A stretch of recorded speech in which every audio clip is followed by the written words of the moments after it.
How's it going, everybody? As you can tell by the title, I'm just going to be going over a couple updates and news coming out of the Brewers spring training camp. Obviously, spring training games haven't started yet. Pitchers and catchers reported last week. Hitters reported on Monday. Um, so I just want to go over some of the headlines so far. The big news that I'm going to start off with is Brandon Woodruff. The Brewers re-signed him to a 2-year deal. Um, it seemed like he was long gone at this point. He didn't seem like he was coming back. Honestly, I mean, there was no indications that the Brewers were going to bring him back. Obviously, they did say after they non-tendered him that there was a chance that they would bring him back, but there was nothing indicating recently that that was going to happen. I do think it is a very good move to bring him back. He's likely not going to pitch this season, as he had to have surgery on his shoulder. Um, but I do think it's a very good move. He should be back potentially at the end of the season. If not, he'll be back next year. That's why it's a 2-year deal. Um, Honestly, the Brewers needed a veteran guy in there to pair with some young guys other than Freddie Peralta. I say young guys. There are guys like Joe Ross, Jacob Junis, and Wade Miley who are not super young. But you do have guys like Jacob Mizorowski, who I'll talk about in this video. Robert Gasser potentially as well, DL Hall. Obviously, like I had already mentioned, he's not going to pitch this year most likely, but um, I think it's a solid move. I'm glad they brought him back. Losing Burns and Woodruff in the same offseason would kind of sucked. But Woodruff on a 2-year deal. I believe it's $10 million guaranteed. Could be wrong. I couldn't really find the exact number, so I believe that's what I saw when it was first reported. But it's a very good deal for the Brewers, I believe, and I think he'll have a good impact, whether it's this year or next year. And then the second headline I wanted to go over here is Sal Frelick is playing infield. Now, this isn't anything for sure going forward, but it's more just testing it out, I guess, in spring training. He's been working with Dustin Pedroia. Um, it's interesting, honestly, because he played really well defensively as a rookie, and I think I don't know. I don't understand it. Like, obviously, the Brewers have a handful of young outfielders, and there's gonna be an odd man out, and I don't. I mean, I think the best case scenario is you trade either Garrett Mitchell or Joey Wiemer.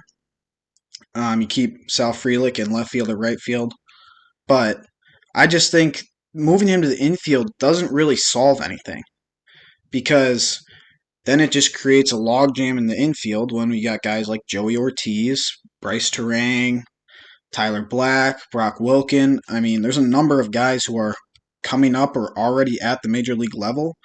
So I don't necessarily understand it. Like, I do understand the sense that there is someone who's going to lose a job in the outfield, but I don't understand the fact moving him to the infield. I mean, you could trade a guy like Mitchell or Weimer. I'm still undecided of who I'd rather see get traded. They're both solid young players. Obviously, they both have high strikeout numbers. Weimer's got a lot of power. They're both fast, but I'm not sure. Mitchell's had some injury problems, obviously, so I'm not sure who I'd rather have between those two. I'm leaning more towards Weimer. I think you could trade a guy like Garrett Mitchell for a young pitcher. So I think that a trade would be the best case scenario just because then you can help out your team in another spot. Whereas just moving a guy to a different position doesn't really sit well with me because I don't feel like you're really improving the team, if you know what I mean. So I mean, I do understand why they're having him play some infield.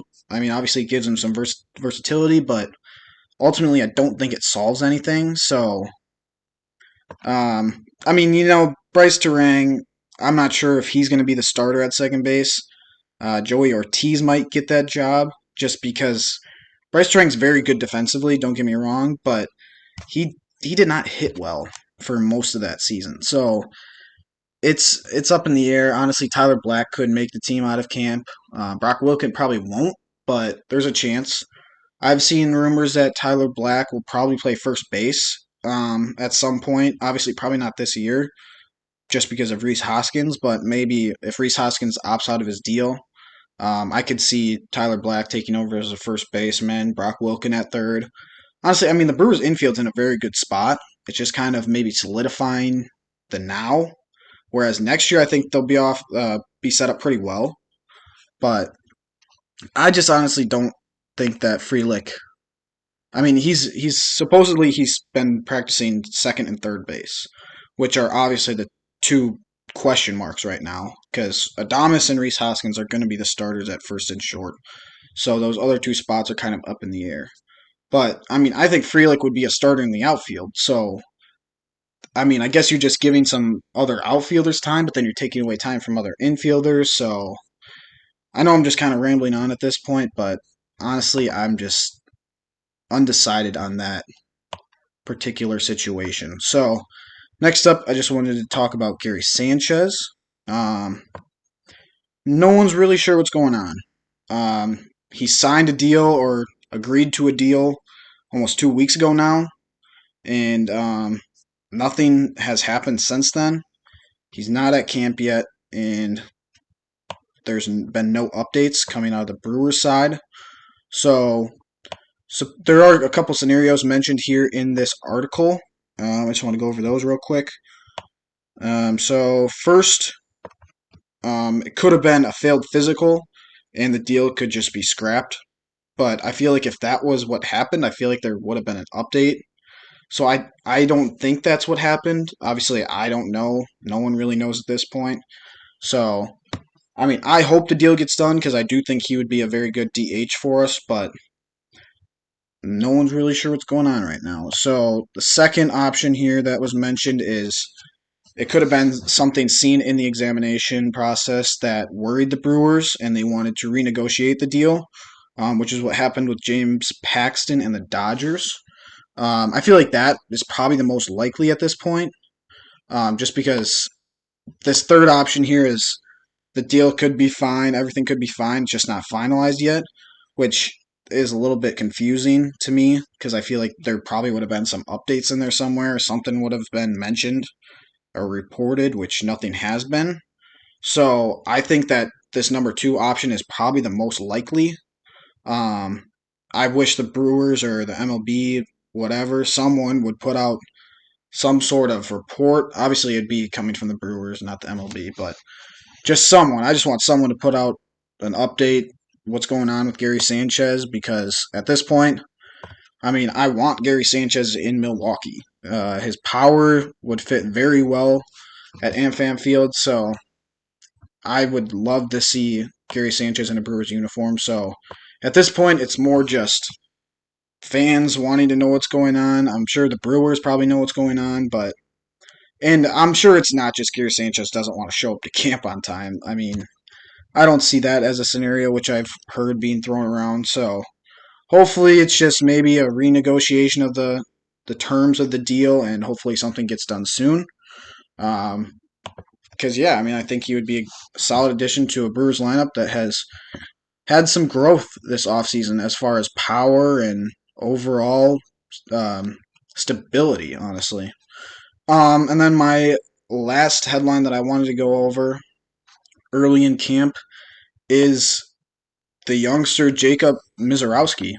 Um, he's throwing heat at camp, and Brewers players, coaches, they're amazed by it. And this dude is a giant. I mean, he's huge. Not obviously bulky. He's tall and skinny, but he reminds me of a Jacob DeGrom. That might be crazy because this guy hasn't even pitched in the majors. I don't even think he's pitched in AAA.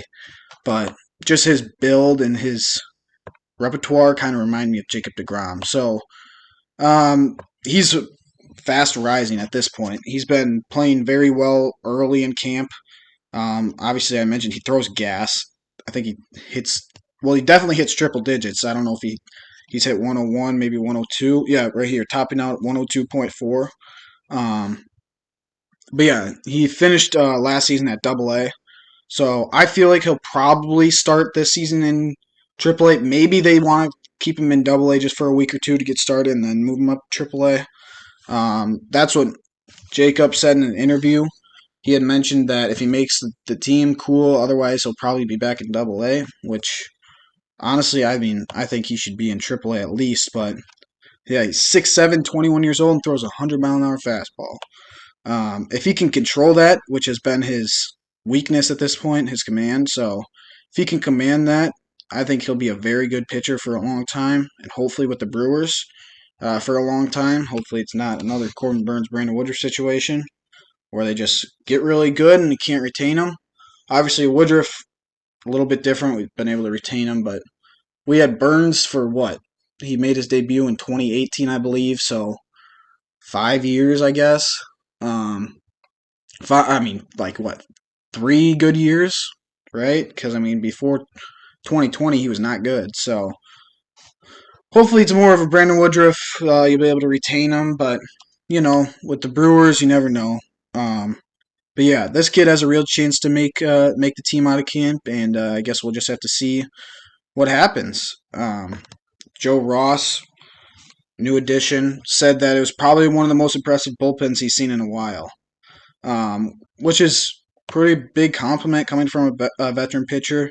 Not that Joe Ross is anything crazy, but he is a veteran pitcher. He's been in the league, pitched overseas, So I think Mizorowski definitely has a very good chance to make it to the majors very early in the season if he doesn't make it out of camp.